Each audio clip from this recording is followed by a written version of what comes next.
I'm so sorry. I'm so sorry. Entire hour. Are you pouring coffee? Daniel, you've got to be kidding me. Yeah, you yeah, told me that you're 2 minutes away. When are you going to be In here? like five minutes. 5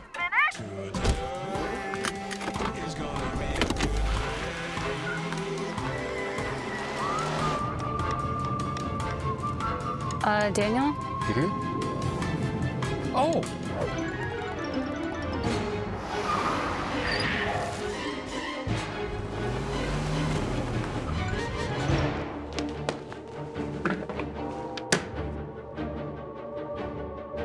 Ladies, we're ready.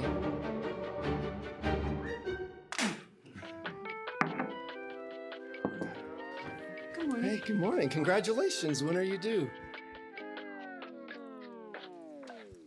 Good Day with Daniel Bennett.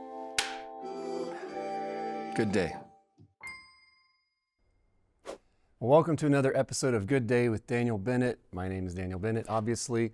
And when we started this show, I didn't know what our intro was going to be, but today was very similar to our intro. Everything was going wrong for me this morning, so it'll take a little bit to get going. But this is going to be a fun episode.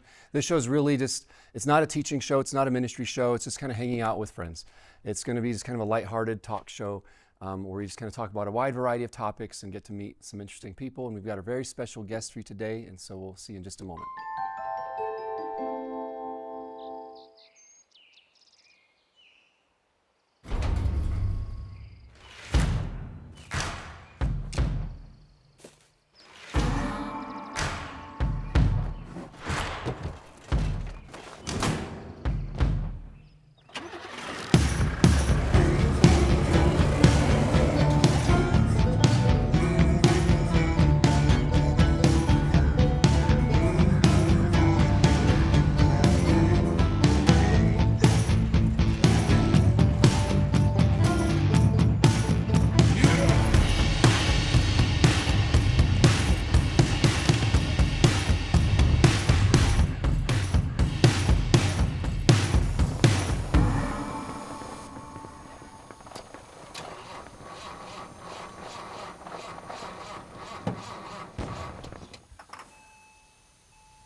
You know, life is tougher than an overcooked $2 steak. But keeping a good attitude, well, that just keeps it all in perspective. How to stay positive in a negative world. Log on to gooddayGTN.com to get your free copy today.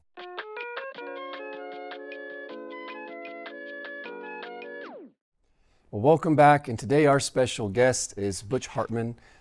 Thank you so much for being here with us today. Hello, Mr. Daniel Bennett. Yeah, How are you? I'm doing fantastic. Yeah. Good. Thanks for having me here. And so, could you share a little bit about yourself and kind of what you do for? Well, sure. I mean, I am, first of all, I'm a big fan of 𝗂𝒃 Bible College. My wife and I come here all the time. But what I'm mostly known for is cartoons. I write, create, and produce cartoon shows, mostly known for Nickelodeon. I created a show called The Fairly Odd Parents, which ran on Nickelodeon for 18 years. Oh, wow. And now it's still running. There's a brand new reboot of The Fairly Odd Parents called A New Wish. So that's out right now. And then I have another show I created that's pretty well known called Danny Phantom. And when I say created, I actually came up with the idea, wrote it, directed it, had a whole team, and the whole thing, produced the show. Another show is called Tough Puppy, which was on Nickelodeon. And then my last show for Nickelodeon was called Bunsen is a Beast. And that ran Nickelodeon, that aired in about 2016. And I left Nickelodeon in 2018, began producing a new cartoon called The Garden Cartoon, which teaches kids the gospel and all about Jesus. And you can find that on Apple TV, and you can find it on Amazon and Google Play. We're all over the place. So if you want your kids to learn the Bible in a fun way, check it out. Awesome. Yeah. So thanks. I want to talk to you about that more, but first we have some reaction videos. I have no idea what Okay, these are. reaction videos. Yeah. Are these of me at my house getting ready, things like that? I hope not. Okay, I hope not too. So I think it's just things that we found on social media that Sarah's found for us, and so we don't know what these are. Okay, I don't know Sarah, so let's see what kind of person Sarah is. Yeah, or what what kind of person she thinks we are. Right, exactly.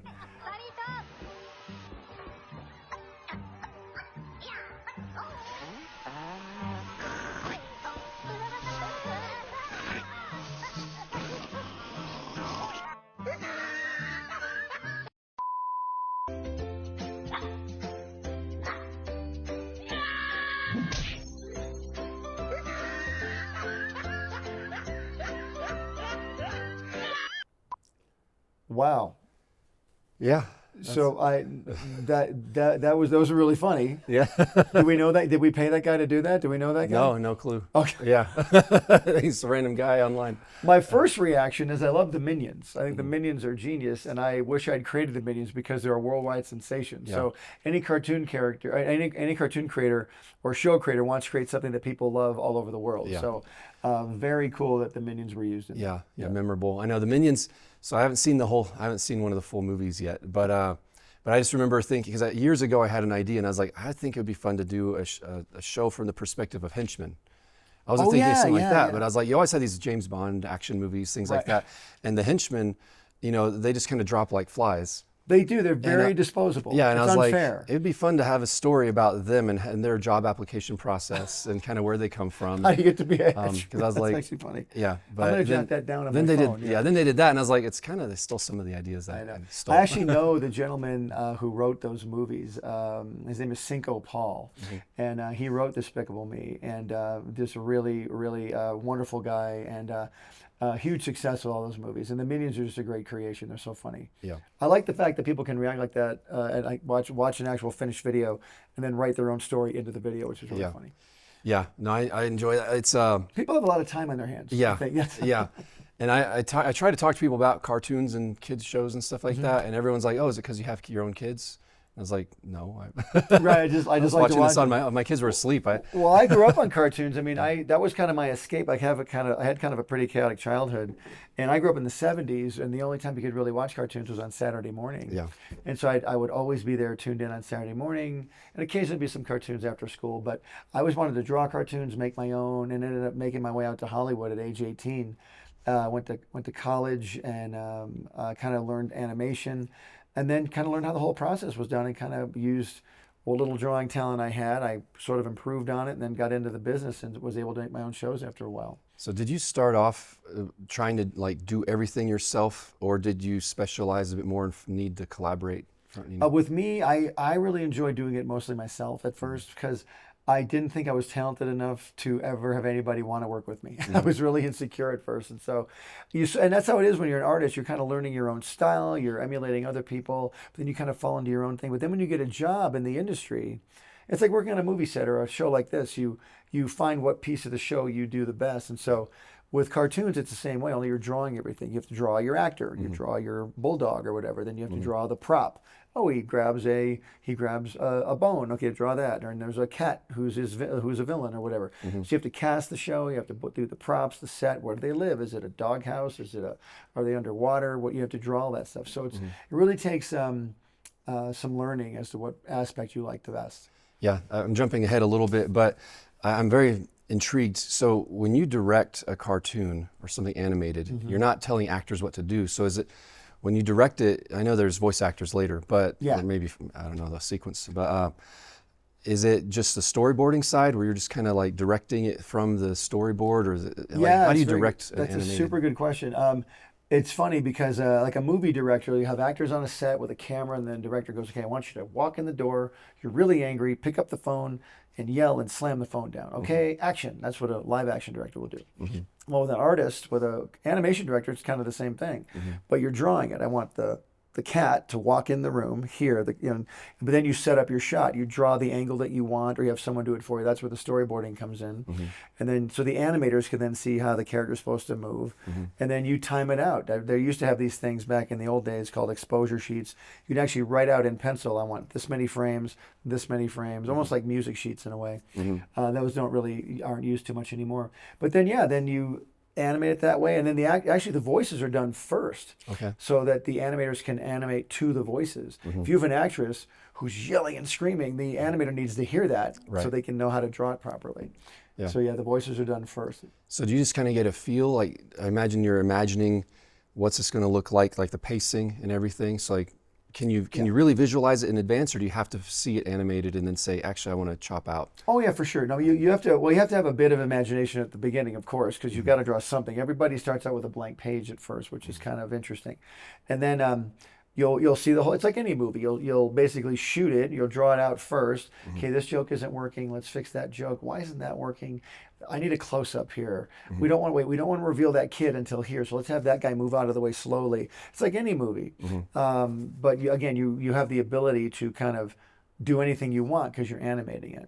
And there's really no accidents in animation. Like if I'm setting up a live-action movie and something unexpected happens, oh, that got kept in the film. That doesn't happen in animation. Animation, it's all planned out to the frame. So there's really no accidents. Yeah, my kids right now, they're really into Toy Story. Oh, great. And so they're watching Toy Story. Toy Story 2, they're watching over and over, and at the end of it, they have fake bloopers. Oh yeah, that's so, cool. So it's kind of a creative idea where they just have they pretend that the characters are real people. So they're talking about other movies they're going to be on. It's like that. So my kids are quoting that all the time. Oh, that's great. And they've done Pixar. What's great about the Pixar stuff is like not only did they innovate with computer animation, because the first Toy Story movie came out in 1993, and it was all animated with CGI, which is computer graphics, which had never been done before, a whole movie. And but the story was also great, and that's when people get confused. A lot of producers will say, "Let's just make it in computer graphics." Toy Story did it. But it's like, but Toy Story had a great story to it because the characters were great. So no matter what medium you use to tell your story, whether it's stop motion with dolls, or if it's 2D animated like SpongeBob, or CG like Toy Story, the characters have to be great because you're going to want to watch those characters over and over again. Like the Minions that we just watched. Everybody loves the Minions, and the Minions don't even speak English. They don't say anything, but the characters are great, so people want to watch them over and over again. So I'll jump to, I want to chat more about animation stuff. Am I talking too much? No. Getting a dirty look. I'm just joking. No, but we've got a couple more videos, and so I'll save some questions for later. Yeah, sure. This is a vintage movie viewer from the 1970s. And the best part is that you didn't need any batteries to start watching. All you needed was this movie cartridge. Stick it into the viewer, look through the lens, and turn this to start playing the movie. Today we're watching Sylvester and Tweety Bird, so sit back and relax because it's showtime.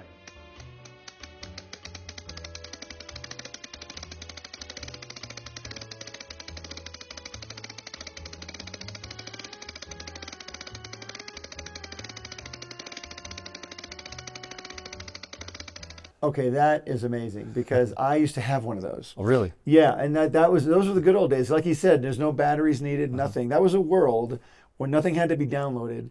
Nothing had to be rebooted. Nothing had to be updated. It was a world of like you had to turn a crank with your own hand. Even the car windows back then, you had to turn the car window, have to roll the window down. I used to have one of those, and you could actually watch like 2 minutes of your favorite cartoon. There was no audio.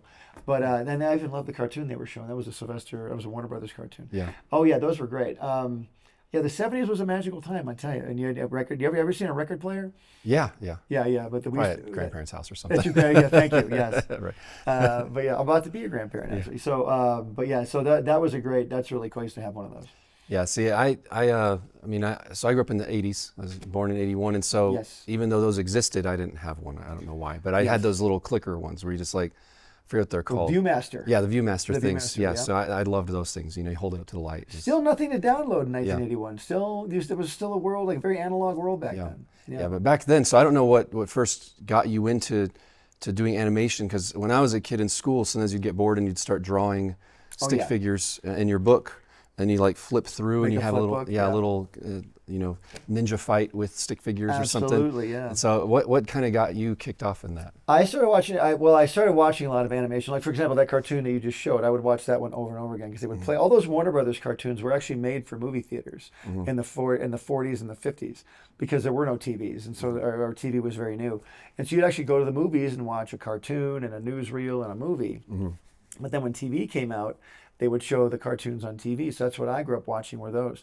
And so I watched all of that. I watched a lot of Hanna-Barbera cartoons. They're the ones who made Flintstones and Scooby-Doo and things like that. And what got me into it was I just loved to do it, and I didn't like anything else. I didn't like sports. I didn't like music. I just wanted to draw cartoons. And then I found out there was a school I could go to after high school that taught character animation. So my dream was to go to California and work for Disney Studios. And to this day, I've never worked for Disney Studios. I've been around Disney Studios. I know everybody over there. A lot of people I've known over the years, but I ended up working in television, television animation, which was a little more demanding, where you had to, instead of like a movie, like a Disney movie, it would take 4 to 5 years to make. But in TV, you're making 4 to 5 stories every month. Yeah. So it's a lot faster pace. Yeah, that's pretty, yeah. So it was an interest as a kid. I just loved doing it, and I was the nerd in the neighborhood. Everybody else was playing sports and doing whatever, but I was drawing cartoons Yeah, on so summer days. So my theory is that part of why cartoons took off is because, you know, when silent movies and all that stuff came out, and regular movies, they could do certain special effects, but the minute cartoons happened, they could tell stories that couldn't be told otherwise. Oh, so absolutely. suddenly you have superpowers, you can have princesses and magic and Animals talking. right, and things like Yeah, that. yeah. So that's my theory on why it took off. But over time, it's easier to just pull out a video camera and film something. I mean, easier, relatively speaking. No, the it is. quality. Oh, it's way easier. Yeah. So animation seems like it takes a lot more work to tell a story. So what still is it's harder, but there's still value in it. So kind of what's the draw when it's like, what, you know? Well, what's interesting is like hard to upload. that you mentioned that, because when I was doing my show, The Fairly Odd Parents, again, it ran for so long on Nickelodeon.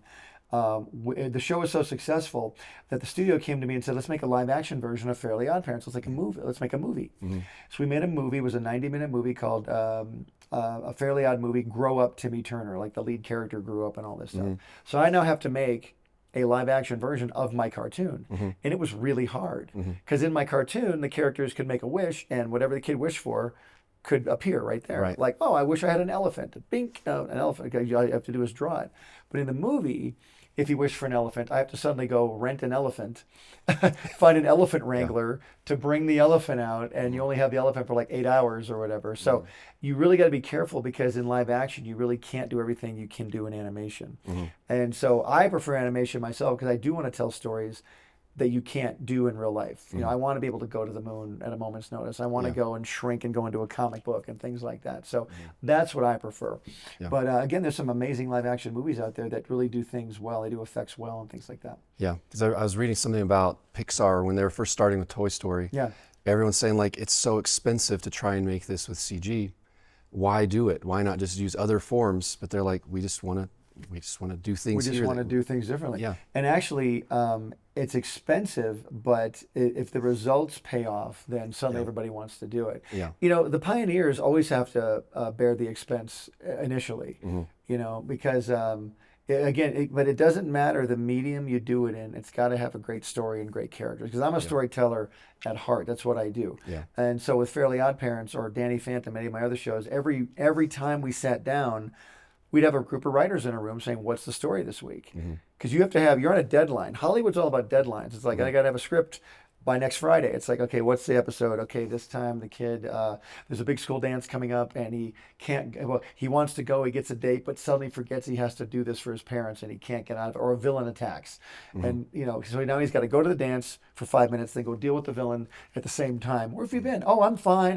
Why's your shirt all torn? Oh, you know, so then you're making jokes, and then you finally have a story you can latch on to. Then the actors need it ahead of time. So it's just a lot of stuff to think about. Yeah.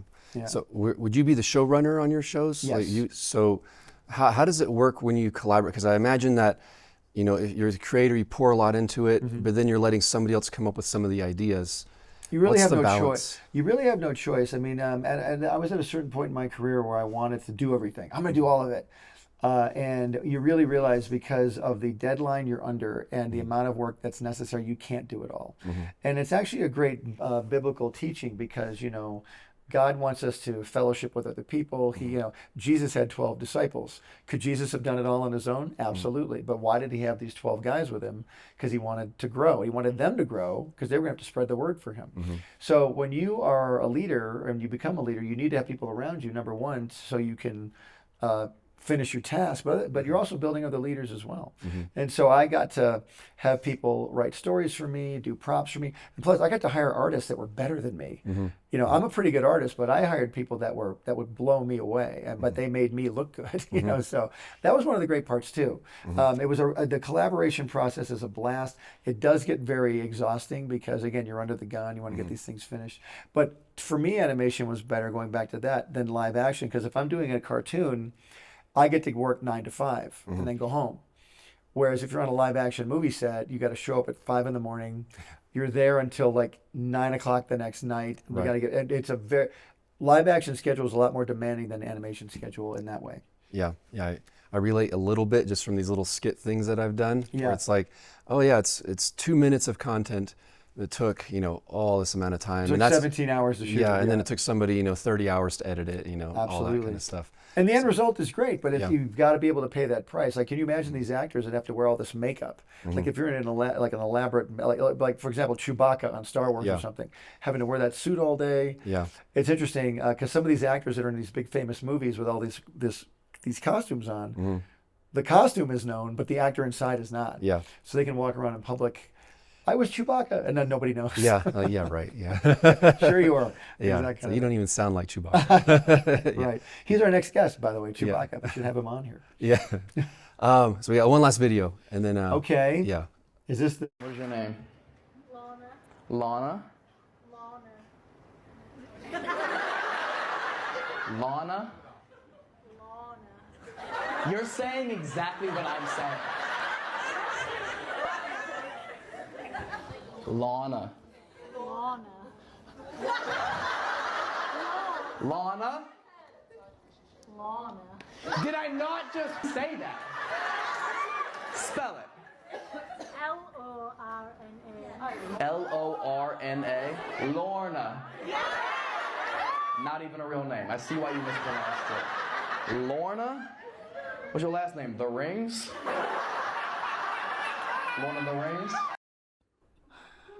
I've actually seen that bit before. That you cut all the bad stuff out, which is right. Good. Yeah. But the girl had an accent. Oh, that's so funny. That's great. Yeah, that's hard to do stand up like that. It's hard. You got to be talented to do that. So that's something I didn't know about you until just a couple days ago. So you used to do stand up? I used to do stand up comedy in LA. Back in the 80s, stand up was very huge, and I am a huge comedy fan, and I wanted to. I really wanted to be a stand-up comedian, so I wrote my own material. I auditioned at a couple clubs around LA. I actually got some gigs, and I would do stand-up, and I had a great time doing it. Then I became an MC, and the MC is the best because you can do about 2 minutes of your act, then make fun of the next comedian, and then they come up and do 10 minutes, then you make fun of that. You know, but a reason I think it's great because the reason I did stand-up, I think now that I look back, is I met my wife doing stand-up. Right. So we actually met doing stand-up comedy together. Yeah, and so I should have been able to guess it because you guys are so funny on stage. You're very kind. Thank you. We try, but you never know. Have you ever thought of going back into something like that? No, no, not the nightclub life, but I definitely love being on stage and generating laughs. I think when you are trying to teach a message, maybe you're teaching because my wife and I are also pastors. When we're pastoring, I like to make people laugh. I think they remember things better when you can make them laugh too. Yeah. Now the first time, probably like 16, 17 years ago, first time I stood in front of a group and I was just sharing a testimony about my mission trip. Right. And I just made a little joke, and like 200-300 people laughed. And I was like, oh, I can see why this gets addicting. It's very addicting. Yeah, it can be. And if it's also very crushing when no one laughs. Yeah, yeah. There's the opposite end of that. Yeah, I tell people, I was like, you have a thick, if you like to make people laugh, you have to have a thick skin. Well, it really helped me too. I did the stand-up way before I sold my shows. So by the time I got to my producing role, when I was actually making comedic shows, we'd actually, once we had the storyboard done, the script done, everything, I would actually pitch the show to my team. So you got like 40, 50 people in the room, and I'd have the storyboard behind me and be pitching the storyboard and doing the voices. If we get laughs, we know the show's working. And if it didn't get a laugh, you know, the audience would leave, and I'd have the writers stay back and say, why didn't this part work? We thought this was so funny in the room, maybe we should rework this a little bit. And then the actors would come in to do the voices, and that was a blast, because you have these professional voice actors who are hysterically funny, just naturally.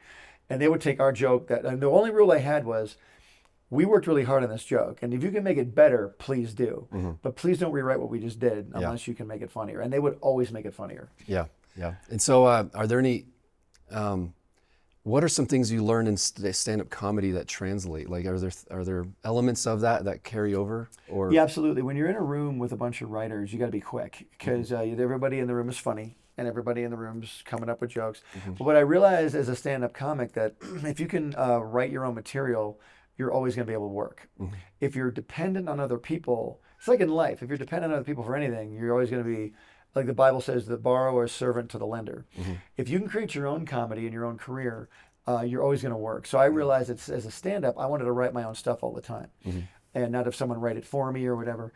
And then when I got into doing my own shows, I was like, I gotta figure this out. And so I really sat and tried to write my own stuff, and eventually was able to make a living at it. And then when I was able to hire other writers, and what's interesting about what I was doing too, I was an artist and a writer, because I would hop over to their artists and draw with them.